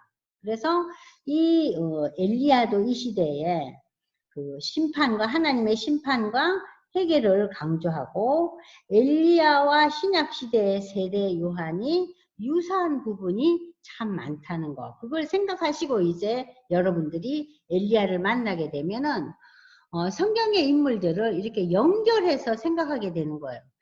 엘리야는 어느 시대 사람이었지? 세례 요한은 어느 시대 사람이지? 모두 우리가 제각기 알고 있는 거예요. 근데 모든 그 시대마다 자, 어떠한 유사점이 있습니까? 이렇게 회개를, 심판을 선포하는 이 하나님의 사람들이 지금 북이스라엘 왕국 아합 왕 시대 때 등장해요. 그게 엘리야고, 예수님 오시기 전에 이러한 역할을 하기 위해서 온 인물이 누굽니까? 세례 요한이에요. 그 시대 사람들에게 회개와 심판을 이제 강조하고 선포했다는 거예요. 자, 그러면 그걸 여러분들이 지금 생각하고 지금 열왕기상을 이제 읽겠습니다. 열왕기상. 자, 지금 몇 페이지부터 읽어가느냐. 지금 이 내용이 굉장히 많아요. 많기 때문에 다 읽을 수는 없고요. 여러분들하고 제가 지금 오늘 이제 읽을 본문은 일단 좀 정해서 읽으려고 그래요. 너무 많기 때문에. 자, 먼저 이제 이 페이지를 보겠습니다. 24페이지 맨 밑에 보시면은, 자, 지금 엘리야와 세례 요한에 대한 얘기를 들었고, 선지자 엘리야와 엘리사의 사역에 대해서 제가 여기 설명을 쭉 하고 있죠.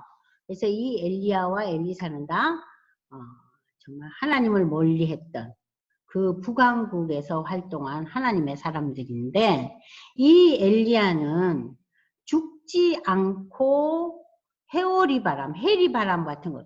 요새 해리바람을 뭐라 그러나? 토네이도라 그러면 되나요? 그죠?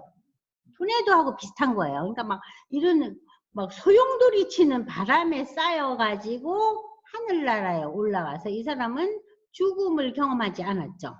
그런 선지자였어요, 이 엘리야가. 그러면 그는 길르앗의 디셉 사람으로 그의 가문에 대한 언급은 없는 거 보니까 이 사람이 이렇게 가문이 좋고 교육을 많이 받고 뭔가 내놓을 만한 그러한 그 아우라가 있는 사람이 아니에요. 그냥 굉장히 평범한 사람이었죠. 그런 이 엘리야였는데, 이 엘리야가 어떻게 그 하나님의 사람으로 역할을 하는가. 요 밑에 보시면은요.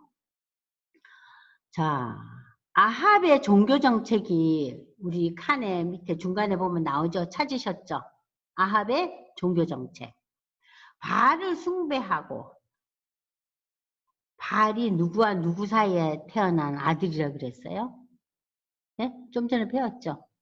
가나안의 엘과 누구라 그랬어요? 다 까먹었어요? 예? 저도 까먹었어요. 찾아볼까요? 엘가 누구예요? 집사님. 예? 아세라. 아세라. 그죠? 자, 바알을 숭배하고 사당을 만들고 아세라 목상을 세우고 바알과 아세라 선지자 850명을 뒀다. 자, 그러면은 이 아합의 종교 정책은 어때요? 하나님과는 전혀 관계가 없는 거예요. 이 바알과 아세라 선지자 850명을 두고 자신의 왕국을 영해 나가는 거예요. 자, 그러면 아합에게 이 하나님이 징계를 가뭄으로 이제 징계를 했대. 그때 이제 그 엘리야가 기도해서 뭐가 오죠? 비가 오잖아요. 그 기억나시죠? 자, 그러면서 이 엘리야의 사역에 대해서 이제 쭉 이제 제가 이제 설명을 할 텐데, 요 밑에 보시면 북이스라엘 왕국은 가나안의 우상들을 숭배하고 금송아지 둘을 만들고 산당 제사를 드리는 여로보암의 제약이 왕조가 바뀌는 과정 속에서 계속 이어지고 더 업그레이드 되어 갔어요. 특별히 아합 왕의 시대에 하나님은 북왕국을 이런 상황 속에서도 멸망시키지 않으시고 하나님의 선지자 엘리야와 엘리사를 보내시고 회개의 기회를 주십니다. 그럼에도 북왕국의 왕들은 선지자들의 놀라운 기적과 말씀의 역사를 외면한 채 여로보암의 길, 여로보암은 초대 왕이죠. 북이스라엘 왕조의 이 여로보암의 북왕조의 상징이 뭐예요? 두 마리 금송아지죠. 그죠? 베델과 단에 세우는 두 마리 금송아지 따르는 이 역사를 계속 이어나가면서 제약 속에서 헤어나지 못하고 아합 왕 시대 때 이것이 아주 그냥 더 꽃을 피우죠.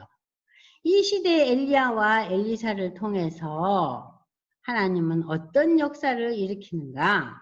특별히 엘리야의 뒤를 이은 엘리사는 기도를 해요. 하나님, 아이고 제 선배인 엘리야는 죽음을 맛보지 않고 저렇게 그야말로 바람 막 구름이 있는 이러한 바람 속에 하나님의 나라로 올라갔는데 저는 그 엘리야보다도 더 영감이 갑절이나 되는 그러한 기도를 하고 그러한 역사를 할 수 있는 하나님의 대언자가 될 수 있도록 저를 이렇게 세우소서.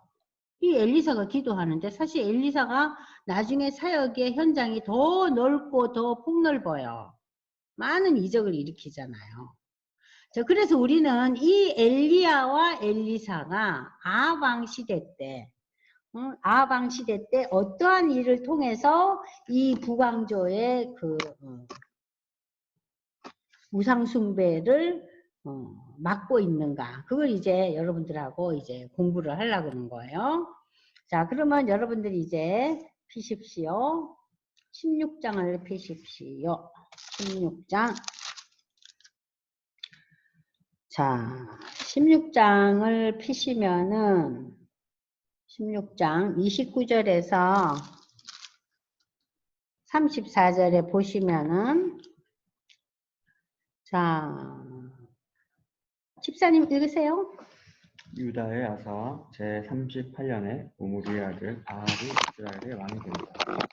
오므리의 아들 아합이 사마리아에서 22년 동안 이스라엘을 다스립니다. 오므리의 아들 아합이 그의 이전의 모든 사람보다 여호와 보시기에 악을 더욱 행하여 느밧의 아들 여로보암의 죄를 따라 행하는 것을 오히려 가볍게 여기며 시돈 사람의 왕 엣바알의 딸 이세벨을 아내로 삼고 가서 바알을 섬겨 예배하고 사마리아에 건축한 바알의 신전 안에 바알을 위하여 제단을 쌓으며 또 아세라상을 만들었으니 그는 그 이전에 이스라엘의 모든 왕보다 심히 이스라엘 하나님 여호와를 요하시게 하였더라. 그 시대에 베델 사람 히엘이 여리고를 건축하였는데 그가 그 터를 쌓을 때에 맏아들 아비람을 잃었고 그 성문을 세울 때에 막내 아들 수곱을 잃었으니 여호와께서 눈의 아들 여호수아를 통하여 하신 말씀과 같이 되었다. 자, 지금 이스라엘의 이제 아합 왕이 참 전무후무한 악을 행하는 왕이 된 것이 이세벨이라는 그 아내를 또 말미암아 더 제약이 커졌다는 얘기를 하고 또 하나님께서 노하신다는 얘기를 하면서 34절에 여러분들이 보시면 뜬금없는 얘기가 나오죠. 그죠? 이 34절 이러한 시대에 이렇게 북왕국의 그 왕과 왕비가 완전히 하나님과 절연한 상태에 있는 이러한 시대에 베델 사람 히엘이 여리고를 건축하는데 그 틀을 쌓을 때 맏아들이 죽고 성문을 쌓을 때 막내 아들이 죽어요. 아니 이 얘기가 왜 뜬금없이 34절이 튀어나오느냐. 여러분들 여호수아 6장 26절을 피세요. 여호수아 6장 26절. 자, 여호수아서는 뭔 얘기예요? 저들이 지금 광야 40년이 끝났죠? 광야 40년이 끝나고 여호수아를 따라서 지금 어디로 가고 있어요? 네? 젖과 꿀이 흐르는 가나안 땅에 지금 이제 들어가려고 들어가서 이제 일들이잖아요. 그 하나님께서 여호수아를 일으켜 세우고 여호수아를 통해서 이제 저들이 이제 그 적적 꿀이 흐르는 그 땅에 들어가면서 여리고성 이야기, 아이성 이야기 기억나죠? 이 여리고성에서 저들이 그 여리고성을 7번 돌면서 기도하는 거 기억나시죠? 우리는 여리고성을 7번 돌았더라. 그랬더니 여리고성이 무너졌다 하고 그렇게 여러분들이 기억하는데 이건 단순히 여리고성을 돌았다는 얘기가 중요한 것이 아니라 여리고성을 돌면서 이 백성들이 기도한 거예요. 그러니까 우리가 뭔가를 참 너무나 소망하는 일들이 있을 때, 응? 뭐 소망하는 일들이 있을 때, 그 소망하는 그 지역에 가서 걸으면서 생각하고 기도하는 거예요. 그 일을 놓고. 자, 그런데 지금 여호수아 6장 26절에 보세요. 자, 이 여리고성을 건축하는 자는, 여리고성이 지금 무너졌잖아요. 그죠? 완전히 무너졌죠. 그래서 이 이스라엘 백성들이 여리고성을 그냥 거침없이 들어갔잖아요. 그죠?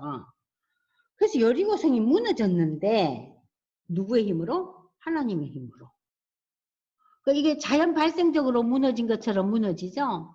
저들이 창과 칼과 군사력으로 이 여리고성을 무너뜨린 게 아니지 않아요? 그죠? 7번 돌았더니 이 성이 그냥 와르르 무너졌다 그러잖아요.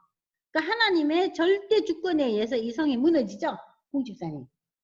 자, 하나님의 절대 역사로 이 성이 무너지는데 이 하나님의 절대 주권으로 무너진 여리고성을 인간이 앞으로 건축하면 뭘 받는다고요?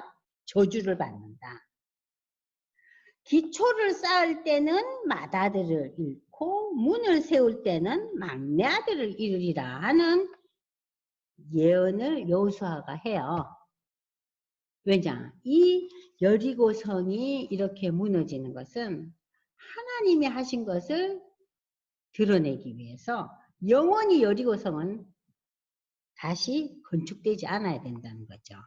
근데 지금 요 시대 때 지금 북왕국이 피크에 달했어요. 우상숭배 피크에 달한 이 시대에 베델 사람 히엘이 여리고를 건축했는데 그러니까는 맏아들과 막둥이 아들이 다 죽어버렸어요. 여호수아가 예언한 것처럼. 그러니까 이 말은 뭘 상징합니까? 하나님의 역사를 기억하라는 소리예요. 그리고 하나님의 역사를 기억할 뿐만 아니라 하나님의 사람들이 예언한 것이 그대로 이루어진다는 것도 너희가 기억하라는 얘기예요. 무슨 말인지 아시겠죠? 자, 여리고성이 그냥 무너지잖아요. 그죠? 인간의 뭔가 이렇게 힘에 의해서 무너지지 않잖아요. 여러분들 다 아시잖아요. 여리고성 무너지는 사건. 근데 이 여리고성을 다시 쌓을 때는 하나님께서 큰아들과 막내아들을 다 쳐 죽이시겠다는 거예요. 자, 하나님의 역사를 기억하라는 거죠. 그럼 지금 이 이스라엘 왕 아합이 이렇게 하나님을 등지고 완전히 여기 지금 뭐라고 나옵니까? 여러분들 보세요. 사마리아의 성을 건축하고 거기에 바알의 신전을 세웠어요. 이게 말이 됩니까? 하나님의 그 12지파 중에서 10지파가 모여서 결성된 나라인 이 북왕국이. 응? 자, 이 상황에서 이 말씀을 통해서 우리에게 시사하는 게 뭐예요? 너희는 하나님의 역사를 기억하고 하나님의 사람들이 예언한 것은 역사 속에서 반드시 이루어진다는 거예요. 두 가지 이해되시죠? 그죠? 이해되시죠? 자, 그러면서 이제 아합의 얘기가 시작되는 것이 17장 보세요. 길르앗에 디셉 사람 엘리야가 있었는데 이스라엘의 하나님 여호와께서 살아계심을 두고 맹세하노니 내 말이 없으면 수년 동안 비도 이슬도 있지 아니하리라. 엘리야가 참다가 못해서 이제 하나님께서 엘리야의 입을 통해서 말씀을 주셨어요. 내가 개입하지 않는 한, 말씀을 선포하지 않는 한 몇 년이 될지 모르겠네. 이 나라에 비는 물론이고 이슬 방울도 하나 없을 거다는 거예요. 이건 뭐예요? 가문다는 소리예요. 자, 여호와의 말씀이 엘리야가 이마에 이르시되 너는 여기서 떠나 동쪽으로 가서 요단 앞 그리 시냇가에 가 숨고 그 시냇물을 마시고 내가 까마귀들에게 명령하여 거기서 너를 먹이게 하리라.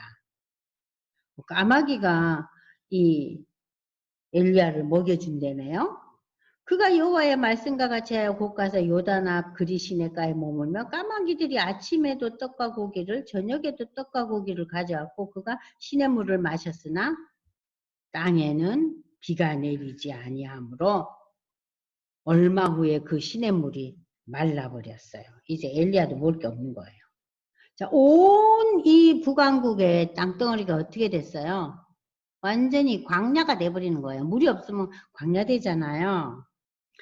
자, 이때 여호와의 말씀이 엘리야에게 이르되 너는 일어나 시돈에 속한 사르밧 그 가부에게 가서 나한테 음식 먹게 해달라 그랬더니 이 가부가 뭐라 그래요?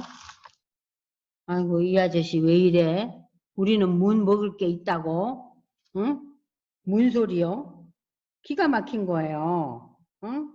했더니 엘리야가 두려워하지 말고 가서 내 말대로 하려니와 먼저 그것으로 나를 위하여 작은 떡을 만들고 내게로 가져오고 그 후에 너와 내 아들을 위하여 만들라. 네가 가진 건 조금이지만 그게 이제 끊임없이 만들어지는 것이 이 말씀의 그 기적의 역사 아닙니까? 이스라엘 하나님 여호와의 말씀이 나 여호와가 비를 지면에 내리는 날까지 그 통의 가루가 떨어지지 아니하고 그 병의 기름이 없어지지 아니하리라. 우리가 조금 전에 여러분들이 보셨다시피 16장 34절에서 하나님의 놀라운 그 기적의 역사를 보셨잖아요. 그죠? 심판으로 보셨잖아요. 그러니까 17장에 와서는 하나님께서 은혜의 역사를 누굴 통해서 주십니까? 엘리야를 통해서 이 가정이 구원이 임하는 거예요. 지금 굶어 죽을 판이었잖아요. 그죠? 그러니까 이 그 가부와 이 아들은 그냥 뭐 이러다 죽겠지 뭐 하고 사는 거예요. 근데 이 가정이 이제 살아나잖아요. 그랬더니 17절 보세요. 2일 후에 그 집주인 여인 아들이 병들어 숨이 끊어졌어요. 17절에 홍 집사님 숨이 어떻게 됐어요? 숨이 끊어졌다는 건 죽었다는 소리 아니에요. 자, 성경에 나타나는 부활의 사건이 여기 있어요. 부활 사건이. 여러분들 구약의 이 부활 사건이 여기에서 지금 발견한 거예요. 신약에서 부활 사건은 누가 있었죠? 누가 죽었다가 살아나죠? 마리아와 마르다의 오빠. 기억나세요? 그죠? 시신이 썩어서 냄새가 났잖아요. 이게 일어나죠. 이 부활의 사건이 구약에서는 여기서 일어납니다. 자, 엘리야가 그의 아들을 죽은 아들을 이제 데려와서 침상에 누이고 하나님 앞에 기도합니다. 그 아이 위에 몸을 3번 엎드리고 하나님께 부르짖어 기도했더니 그의 몸에 숨이 다시 오잖아요. 응? 여호와께서 엘리야의 소리를 들으심으로 그 아이의 혼이 몸으로 들어오고 어떻게 됐어요? 살아났어요. 자, 여인이 이때서 비로소 엘리야에게 내가 이제야 당신은 하나님의 사람이시요 당신의 입에 있는 그 말씀은 하나님의 말씀인 것을 이제 내가 확실히 알게 됐다는 거예요. 그러니까 우리는 이 사건을 글로 만나죠? 글로 만났잖아요. 자, 이 가부와 아들은 자신의 삶 속에서 만났는데 우리는 우리의 삶 속에서 글을 통해서 성경을 통해서 이 사건을 만나는 거예요.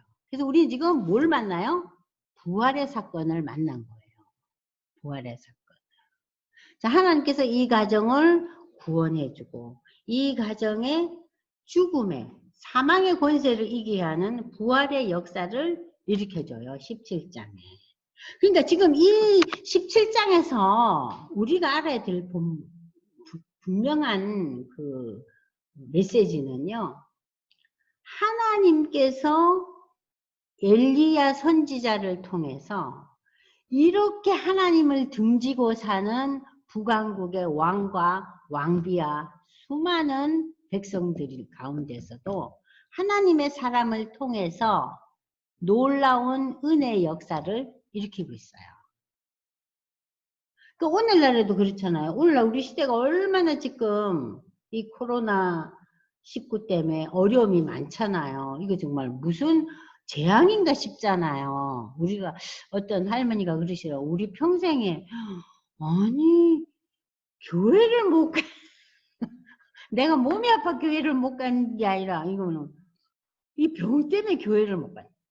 참 요즘 우리가 굉장히 어려운 걸 겪고 있는데요.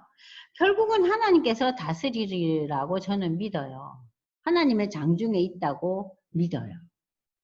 자, 이러한 역사를 17장에서 일으키면서 하나님께서 우리에게 야, 이러한 암흑의 시대에도 역사하시는 하나님을 보여주고 계세요.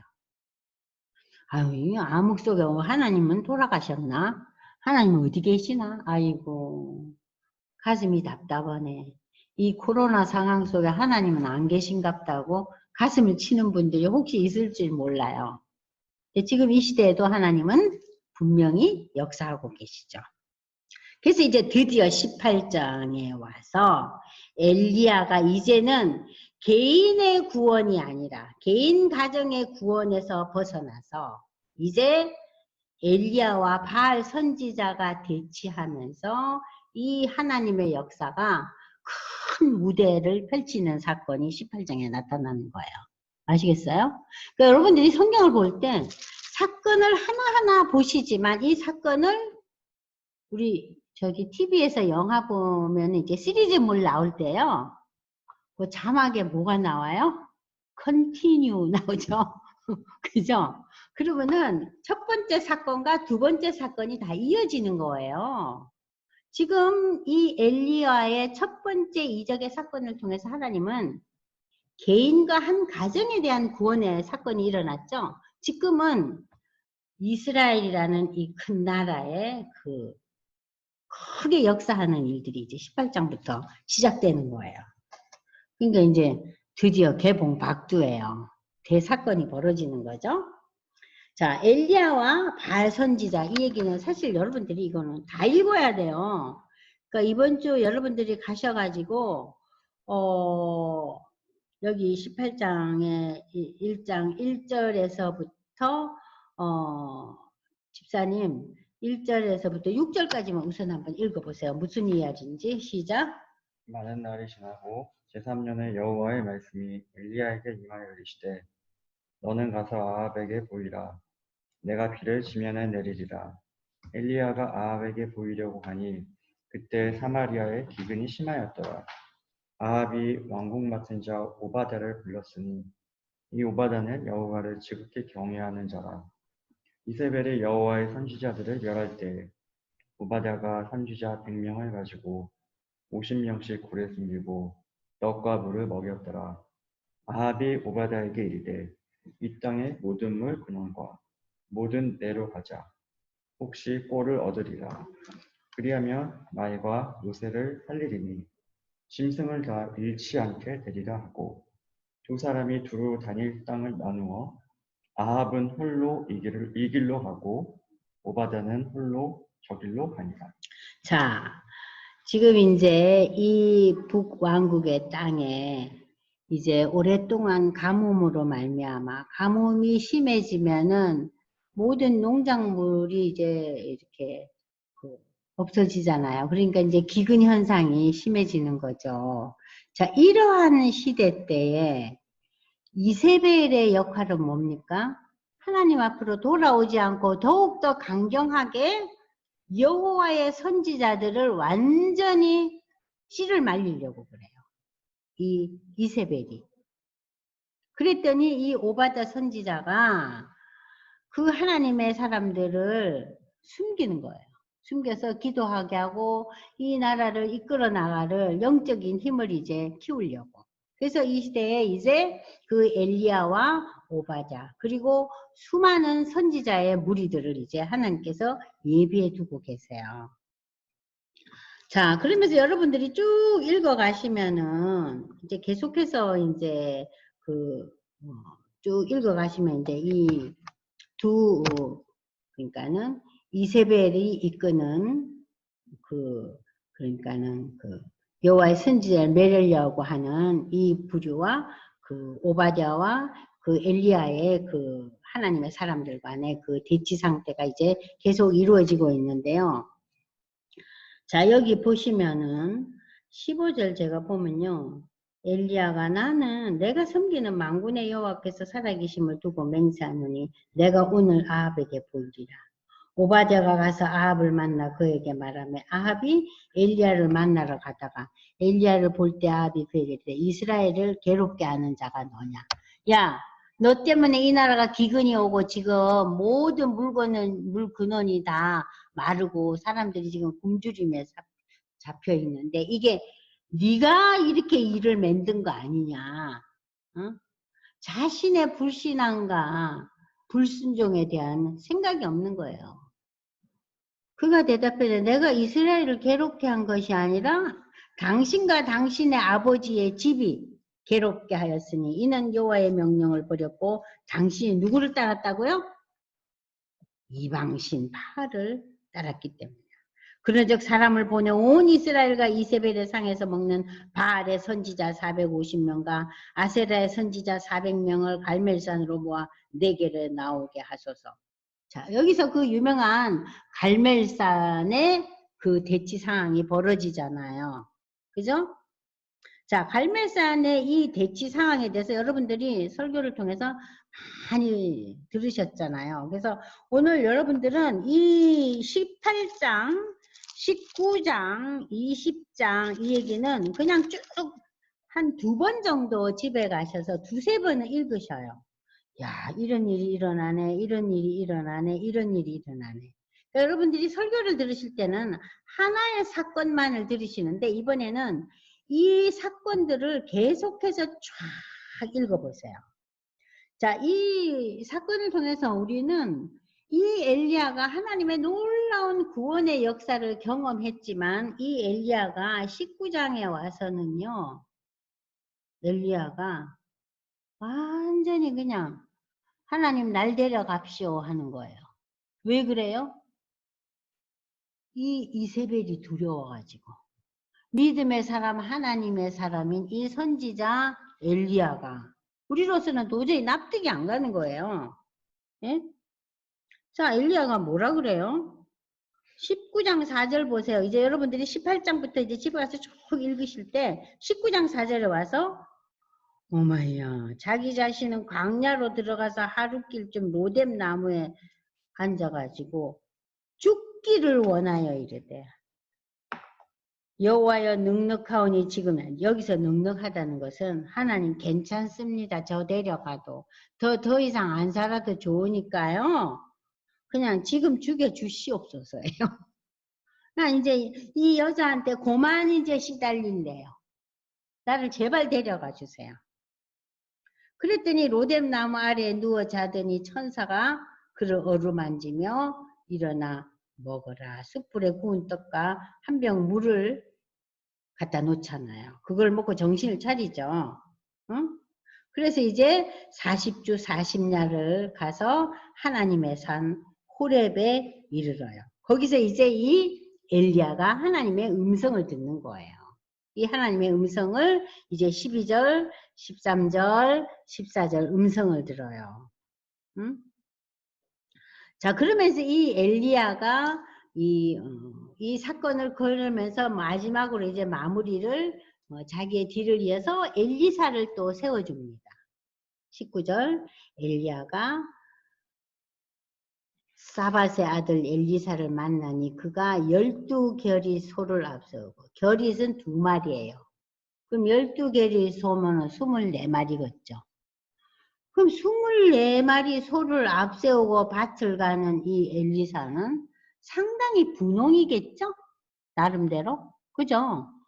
그런데 이 엘리사를 보고 옷을 던져요. 따라오라는 사인이에요. 그래서 그가 손을 버리고 엘리사가 손을 버리고 엘리야를 달려가서 이르되 나를 내 부모와 임모추게 하소서 그리한 후에 내가 당신을 따르리다. 엘리야가 그에게 이르되 돌아가라 내가 내게 어떻게 행하냐 하니라. 엘리사가 그를 떠나 돌아가서 한겨리 소를 가져다 한겨리 소는 2마리 소를 잡고 이제 그 소의 기구를 불살라 그 고기를 삶아 백성에게 주어 먹게 하고 일어나 엘리야를 따르며 수종 들었더라. 그러니까 엘리사는 자신이 맡은 지금의 일들을 마무리를 어떻게 하고 있어요? 소를 잡아서 잔치를 벌려요. 네? 그리고 사람들을 먹여주고 그리고 자기는 뭐 하는 거예요? 엘리야의 뒤를 이어서 하나님의 선지자의 길을 준비하러 가는 겁니다. 그게 이제 19장이 끝나요. 자, 그러면서 20장은 다시 아람과 이스라엘의 싸움. 그러니까 하나님께서 아람 군대가 쳐들어와서 이제는 또 군사적으로도 시달림을 받는 거예요. 기근에 시달리더니 군사적인 시달림을 받는 거예요. 그리고 21장에 와가지고 여러분 잘 아시는 나봇의 포도원 사건이 나와요. 아니 왕이라는 사람이 그 포도원이 아무리 기름지고 좋은 땅이라 할지라도 그 뭐가 그게 그렇게 욕심이 나서 그 땅을 갖지 못해서 안달복달을 떠니까 이 이세벨이 그냥 그 땅 주인을 죽여버리잖아요. 근데 이 유대나라의 전통과 율법에는 유대나라는 땅을 어떻게 분배했습니까? 하나님의 명령으로 저들이 가나안에 들어가서 땅 분배를 했죠. 개인이 땅을 산 게 아니잖아요. 그죠? 땅 분배를 그렇게 해서 시작됐어요. 그렇기 때문에 조상 대대로 물려온 이 땅을 왕이라 할지라도 이 나봇의 포도원을 뺏을 수가 없어요. 이 나라는 그 전통과 율법에 의해서. 근데 이 이세벨은 이방 여인 아니에요? 그러니까 유대의 전통과 율법을 전혀 몰라요. 그러니까 뭐 그 주인, 땅 주인을 죽여버리고, 그 땅 주인 죽었으니까 그 땅 가져도 된다고. 이렇게 사악을 떨어요. 근데 여기서 우리가 알 수 있는 것은 왕이 개인의 그 땅을 욕심내서 그걸 갖고 싶어 하는 거 보고 상당히 놀랍죠? 그죠? 자, 이러한 사건을 보면서 우리가, 아이고, 참 욕심도 많네. 욕심도 많네. 자, 그러면서 이제 여러분들이 여기 22장까지요. 한번 쭉 읽어보세요. 그래서 결국 아합은 어떤 죽음을 맞이하는가? 아합이 어떤 죽음을 맞이하는가? 그리고 이 아합이 이제 그 열왕기 상의 그 마지막이 아합과 이세벨과 엘리야의 이야기로 완전히 덮여 있어요. 여기서 우리는 하나님을 부인하고 우상을 섬기는 이 이스라엘 왕의 위치, 이스라엘 왕이라는 사람, 그리고 그 아내, 그리고 이러한 시대에도 하나님의 구원은 이루어지고 역사에서 결코 저들을 포기하지 않고 하나님의 이 끈끈한 끈이 연결되고 있어요. 누구에게? 북왕조 이스라엘에게. 계속해서 연결되고 있어요. 연결되고 있습니다. 그러나 우리가 앞으로 이제 역사를 여러분들이 계속해서 보겠지만 북왕국 이스라엘을 향한 하나님의 이 사랑과 끊임없는 그 용서와 개입하심이 결국은 단절돼요. 그것이 북왕국의 멸망 아니에요? 그래서 북왕국은 결국 아수르에 멸망하고 말아요. 이렇게 하나님의 끊임없는 사랑과 끊임없는 다스림 가운데서 홍지수님 북왕국이 아수르에 멸망하죠? 아수르에 멸망하면서 북왕국은 남유다 왕국은 바벨론의 포로가 되고 멸망하지만 남유다 왕국은 회복이 돼요. 북왕국은 회복되지 못해요. 그래서 북왕국은 회복되지 못하고 북왕국을 접수한 아수르는 북왕국의 수도인 사마리아에 자신이 접수한 그 유수한 그 자기가 이제 정복한 나라들의 그 사람들을 아수르에다 집어넣어요. 아수르에 집어넣고 거기에 뭐가 일어나요? 국제 결혼이 일어나요. 네? 그래서 아수르가 이렇게 정복한 나라 백성들이 북왕국의 수도 사마리아에 들어가서 국제 결혼해서 얻어진 자녀들이 여러분이 잘 아는 사마리아 사람이에요. 그래서 이 유대 백성들이 그 이후에 사마리아 사람 하면은 그 예수님이 그 낮에 그 사마리아 여인과의 만남 기억하시죠? 햇빛이 쨍쨍 날 때 이 사마리아 여인이 물 길러 가잖아요. 햇빛이 쨍쨍 나니까 더우니까 아무도 안 가니까. 응? 그 유대 백성들은 선선한 아침 저녁에 가는 거예요. 그러니까 사마리아 사람과 쌍종을 안 해요. 왜 쌍종을 안 합니까? 국제 결혼에 의해서 태어난 사람들이다 이거예요. 그러니까 이 유대인들은 자기 민족이 다른 민족과 이렇게 결혼해가지고 난 자손들은 절대 인정을 안 해요. 그래서 그 사마리아 사람을 그렇게 도외시하고 미워하고 인간 이하로 취급하는 거예요. 이제 아셨죠? 사마리아 사람들. 네? 이렇게 해서 제 얘기는 오늘 이 하나님께서 북왕조에 대한 끊임없는 포기하지 않는 사랑과 긍휼과 구원의 역사가 이 아하방 시대 때 펼쳐지지만 결국 하나님께서는 북왕국을 내려놓으셔요. 북왕국은 역사에서 사라져요. 그래서 이스라엘의 10지파는 사라지는 거예요. 이스라엘의 지파는 뭐만 남아요? 유다 지파와 베냐민 지파만 남는 거예요. 그것이 남유다 왕국 아니에요? 이해되셔요? 그래서 남유다 왕국만 바벨론의 포로에서 회복돼요. 자, 오늘 여러분들이 이번 주에 그래서 숙제는 열왕기상 18장, 19장, 20장, 21장, 22장 하나님께서 어떻게 이렇게 불순종하고 완전히 하나님과 멀어진 이 아합과 북왕국을 그래도 사랑하고 관심을 갖고 구하려고 애쓰시는가 하는 역사를 여러분들이 배워나가요. 아시겠죠? 그리고 그 과정 속에서 하나님이 세우신 선지자가 엘리야와 엘리사인데 이렇게 세운 엘리야 선지자도 어려움이 오니까 어때요? 아이고 하나님 죽여줍시오 하는 거예요. 나는 죽는 게 더 낫겠습니다. 이렇게 해서 도저히 못 살겠습니다. 아유 저 이세벨의 등살에 나는 살 수가 없습니다. 그러잖아요. 그러니까 인간이요 하나님의 부름을 받은 자라 할지라도 이렇게 나약해요. 너무 나약해요. 여러분들이 절 보고 뭐 성경 얘기를 재밌게 한다 뭐 어쩐다 저쩐다 하지만 또 집에 가면은 제멋대로 굴고 얼마나 유배를 떨고 못되게 굴어요. 네? 그러니까 인간의 그 나약한 부분들 그것을 성경은 아주 여실히 드러내고 있어요.